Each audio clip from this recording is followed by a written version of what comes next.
Pregunta Reddit. ¿Alguien ha conocido a una persona que tiene pacto con el diablo? Historia 1. Unidad de Investigación de Hechos No Convencionales, UIHNC. Ubicación: Villa de Santiago, Nuevo León, México. Título del expediente: El hombre del acuerdo. Mi nombre es Elías Montenegro, exoficial del Ejército Mexicano. Entre 1972 y 1975 estuve asignado a una unidad que oficialmente no existe, la Unidad de Investigación de Hechos No Convencionales, también conocida como UIHNC. Éramos una célula reducida, entrenada para investigar sucesos paranormales, anomalías sociales, fenómenos sin explicación lógica. La mayoría de nuestras misiones terminaban en falsos reportes, mitos rurales o efectos psicológicos colectivos. Pero lo ocurrido en Villa de Santiago fue diferente. Fue real. No lo olvidé jamás. En octubre de 1974, recibimos un informe de esa comunidad enclavada en la Sierra Madre Oriental. Según el comunicado, un hombre llamado Jacinto Herrera vivía en el pueblo desde hacía más de 40 años, pero su aspecto no cambiaba. Las fotografías más antiguas lo mostraban igual: rostro joven, cabello oscuro, piel firme, sin signos de envejecimiento. Los pobladores afirmaban que curaba con la palabra, que revivía animales muertos, que conocía secretos que nadie había contado jamás.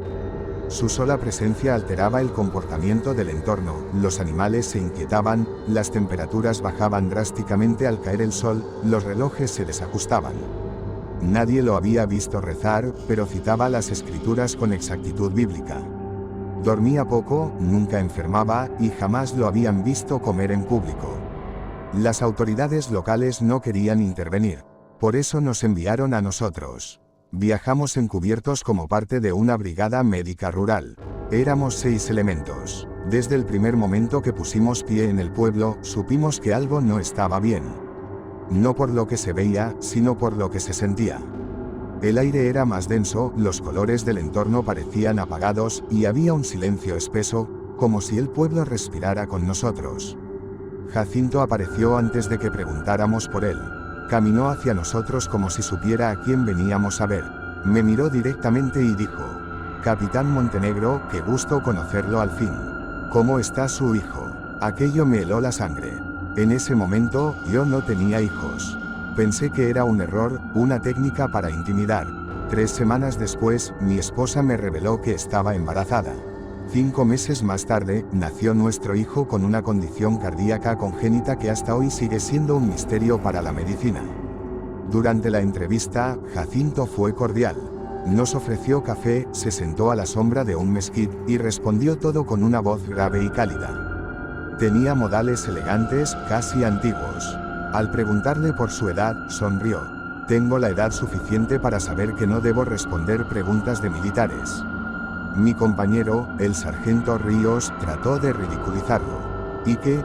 ¿Vendiste tu alma al diablo o qué? Jacinto no reaccionó con enfado. Se limitó a responder: no se vende lo que ya era suyo desde antes de nacer. Después de eso, Ríos se mostró inquieto. Esa noche desapareció sin dejar rastro. Su catre estaba intacto, y lo único que hallamos fue su reloj tirado en el suelo y una marca circular de quemadura en la lona de su tienda, como si algo muy caliente hubiese reposado allí. Nadie oyó gritos, pasos, ni movimientos. Solicitamos refuerzos y evacuación inmediata. Antes de partir, Jacinto se despidió con una frase que aún me atormenta.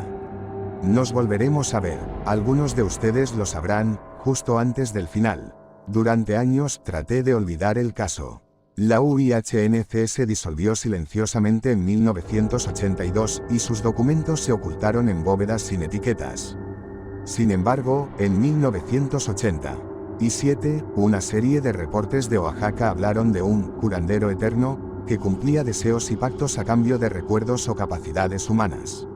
En 1999 volvió a aparecer en Zacatecas y luego en Durango en 2012. Siempre con el mismo rostro. Siempre con los mismos resultados: gente, milagrosamente, curada, pero con consecuencias psicológicas devastadoras. Familias enteras destruidas por secretos revelados. Personas que, tras cumplir sus deseos, terminaban quitándose la vida. En 2022, se reabrió el caso para digitalización. Me contactaron para revisar los archivos. A regañadientes, acepté. Fue entonces que vi una imagen que me hizo temblar, una fotografía tomada por una cámara de vigilancia de un hospital en Monterrey. Una mujer en coma había despertado tras recibir la visita de un hombre elegante, con olor a tierra mojada. Dijo que le susurró palabras que olvidó apenas abrió los ojos. Ese hombre era Jacinto, el mismo rostro que vi en 1974. Ni una arruga más. Nadie sabe de dónde viene. No figura en registros. No aparece en sistemas biométricos. Pero se manifiesta en momentos de desesperación. Cuando alguien desea algo con todo el corazón y está dispuesto a dar lo que sea, él aparece. Y nunca pide dinero. Análisis de la entidad, Jacinto Herrera. Las teorías abundan. Algunos creen que es una manifestación arquetípica, la encarnación del deseo humano sin límites. Otros aseguran que es una entidad extradimensional que responde a energías psíquicas. También hay quienes lo relacionan con figuras como Mefistófeles, Loki o el Trickster de los pueblos nativos, seres que otorgan poder a cambio de algo intangible pero vital. Lo cierto es que Jacinto no engaña. No promete nada sin advertir las consecuencias. Es un contador de pactos, un juez de trueques. Da lo que se le pide, pero cobra lo que ya no usas, lo que creías que no tenía valor, tu creatividad, tu risa, tu paz. Y cuando te das cuenta de lo que perdiste, ya es tarde. Documentación complementaria. Audio de la entrevista a la paciente en coma 2022. Me habló con dulzura. Me preguntó si estaba lista para volver. Dije que sí. Luego me dijo, entonces sabrás lo que cuesta el regreso. Cuando abrí los ojos, no recordaba su rostro, pero su voz aún me hace llorar sin saber por qué. Informe de 1999, Zacatecas. Un joven violinista recobró el uso completo de sus manos tras un accidente. 2 meses después, perdió el habla. En su diario escribió, no necesito hablar para tocar. Eso fue lo que dije.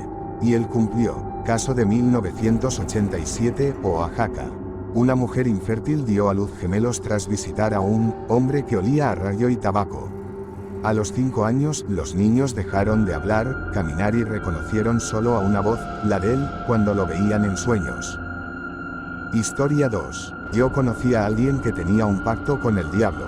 No soy de los que se tragan cualquier historia de brujería o pactos satánicos. Siempre he sido escéptico, de esos que piden pruebas, que buscan la lógica detrás de los mitos. Pero hubo una época, oscura, intensa, en la que me vi obligado a replantear todo eso. Tenía 24 años y vivía en el barrio antiguo de Querétaro. Rentaba una vieja casona que compartía con 2 amigos de la universidad. La casa tenía sus ruidos extraños, sus corrientes frías, pero ya sabes, casas viejas. Nada que no se pudiera explicar. Todo cambió cuando conocimos a don Eliseo, el tipo que vivía en la casa de al lado. Siempre vestido de negro, de sombrero, bastón de madera oscura, y una mirada que parecía haber visto siglos. Nunca hablaba con nadie, excepto con los niños. A ellos sí les sonreía. A los adultos, ni una palabra, solo un gesto de cabeza. Una tarde, lo vi hablando con una anciana del vecindario que le pedía ayuda. Mi hijo está enfermo, Eliseo. Ya no sé qué hacer. Él no respondió, solo le pidió un pañuelo, lo sostuvo un momento, se lo devolvió y le dijo: no va a morir, pero no va a volver a soñar. Pasaron los días y, efectivamente, el hijo se recuperó de una infección que lo tenía al borde de la muerte. Pero la madre, semanas después, vino llorando a decirnos que el muchacho ya no hablaba de sus sueños. Ni dormido, ni despierto. Como si algo se los hubiera llevado, dijo. Fue ahí cuando empecé a prestar atención. Una noche, ya cerca de las 2 de la mañana, lo vi desde la azotea. Él estaba en su patio, de pie, solo. Miraba hacia el cielo, pero lo raro es que no había estrellas. Solo una especie de resplandor rojizo, como si alguien hubiera encendido una brasa en el firmamento. No estoy inventando, lo vi. Y juro que mientras lo miraba, algo dentro de mí susurraba que bajara la mirada. No por miedo, sino por respeto. A la mañana siguiente, salí a la tienda y pasé frente a su puerta. Él estaba ahí, como si supiera que iba a pasar. Me detuvo con una palabra. Santiago. Nunca le había dicho mi nombre. Jamás habíamos hablado. ¿Sabes qué es lo que se ofrece cuando se firma con el diablo?, me preguntó. Me reí, nervioso. Pensé que era una broma o una forma extraña de intimidarme. El alma, no, respondí. Él negó con la cabeza, tranquilo. No, el alma es un invento para que la gente le tenga miedo a vivir. Lo que se ofrece es lo más valioso que uno tiene, y casi nunca lo sabe hasta que lo entrega. Después de eso, se metió a su casa y no volvió a hablarme. Pero empecé a investigar, fui a la hemeroteca. Descubrí algo escalofriante, en una nota de periódico de 1949 aparecía su rostro. Mismo sombrero, misma expresión. La nota hablaba de un Eliseo D., hombre misterioso que ayudaba a resolver enfermedades con métodos no médicos. Tenía 40 años, decía el artículo. Si eso era cierto, el tipo debía tener más de 110 años cuando yo lo conocí. Pero seguía caminando firme, sin arrugas, sin bastón por necesidad. Más bien lo llevaba como adorno. Una noche, uno de mis amigos se le acercó para pedirle un favor. Tenía a su hermana desaparecida. La policía no hacía nada. Eliseo le dio una vela negra y le dijo que la encendiera justo a la medianoche. Ella te soñará, y sabrá dónde está. La hermana apareció 2 días después. Desorientada, en el patio de su casa, como si hubiera caminado kilómetros dormida. Solo decía una frase una y otra vez. La voz me trajo. Era una voz sin boca. Después de eso, Eliseo dejó de salir. Las ventanas de su casa se oscurecieron con cortinas negras. Pasó una semana y no se le vio más. Pensamos que había muerto. Nadie lo encontró, pero en su patio, clavado en la tierra, apareció un papel viejo, quemado en las esquinas. Tenía una frase escrita a mano. Lo que pidas, se da. Lo que entregas, se va. Y abajo, la firma, una E, una cruz invertida y un círculo. Desde entonces, cada vez que alguien en el barrio habla de hacer un trato, lo dice con miedo. Porque dicen que Eliseo no murió, que solo fue a entregarle la última cuenta al diablo, y que un día volverá, como cobrador de promesas que ni sabías que hiciste. La confesora de los malditos.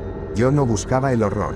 Jamás fue mi intención encontrarlo, y mucho menos dentro de la propia iglesia. Pero cuando uno acepta ser sacerdote investigador para la Congregación para la Doctrina de la Fe, acepta también que hay puertas que deben abrirse, aunque no se desee mirar lo que hay detrás. Todo comenzó con una carta extraña, sin remitente, recibida en la Nunciatura Apostólica de Florencia.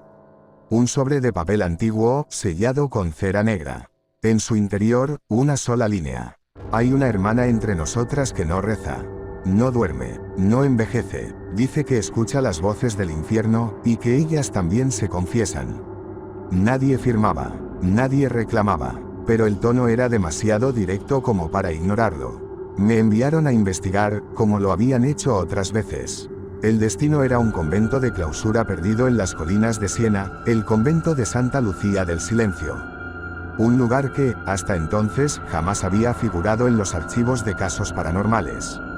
Me presenté como sacerdote visitante para revisar prácticas de retiro espiritual. Una excusa común. Las monjas vivían en silencio perpetuo, y yo fingía inspeccionar sus rutinas de oración y recogimiento.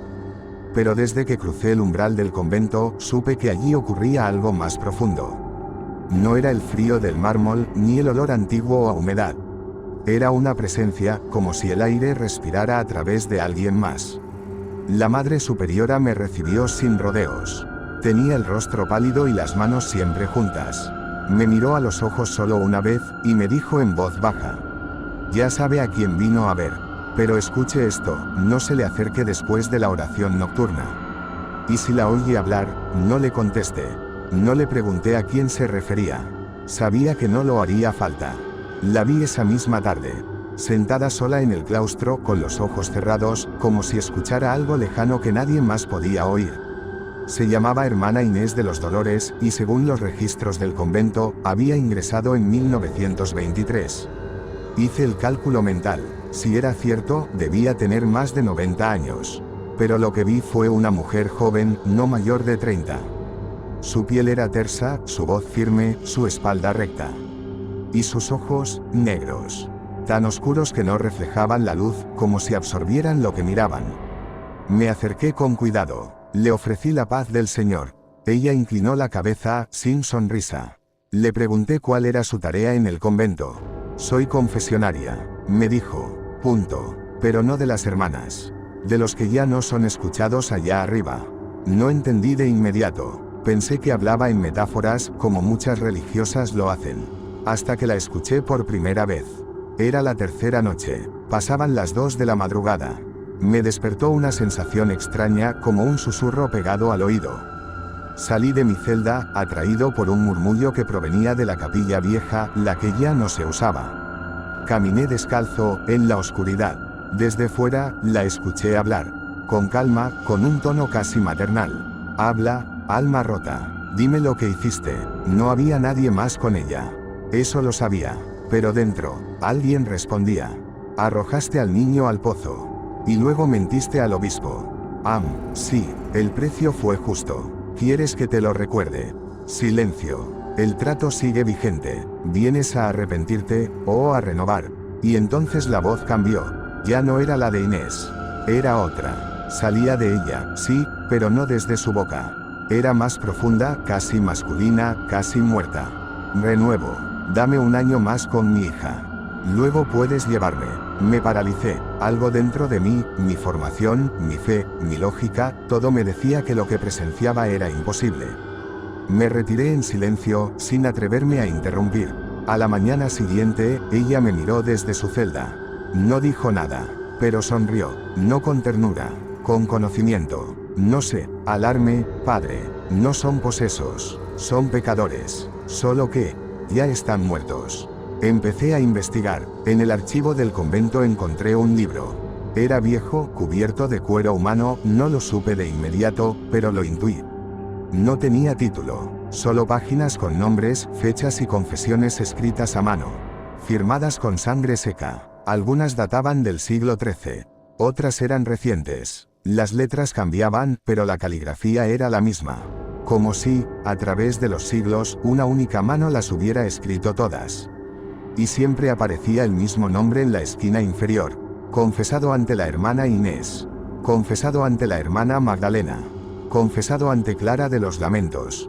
Distintos nombres. Misma letra. Misma voz. Misma mujer. Quise denunciar. Preparé un informe. Recogí pruebas, grabé una de las confesiones con una pequeña grabadora escondida. Pero cuando fui a escucharla, solo oí silencio. Minutos de estática. Luego, un susurro, el mío, mi propia voz, diciendo una frase que nunca dije en voz alta. Si el diablo tiene una secretaria, debe parecerse a ella. Apagué la grabadora de inmediato. Cuando me marché del convento, ella me esperaba en la puerta. Me ofreció un crucifijo antiguo. Al tocarlo, vi imágenes. Breves, intensas. Un niño gritando desde una cuna en llamas. Una mujer con la boca cosida. Un cardenal firmando algo con tinta roja. Este no es tu caso, padre. Me dijo. Punto. Pero estarás en mi libro. Algún día. No respondí. Me alejé, me persigné, y recé como no lo había hecho en años. Años después, en 2017, me informaron de un caso en Oaxaca. Una mujer vestida de monja apareció en un monasterio abandonado. Mismo rostro. Misma voz. Luego se desvaneció. Sacerdotes con pasado turbio comenzaron a desaparecer. Supe que era ella. Viajando. Escuchando. Confesando. No absuelve. No perdona. No juzga. Solo registra. Y cuando el tiempo se acaba, cobra. Si te gustaron los relatos, no te vayas sin activar la campaña, darle me gusta y suscríbete. Gracias.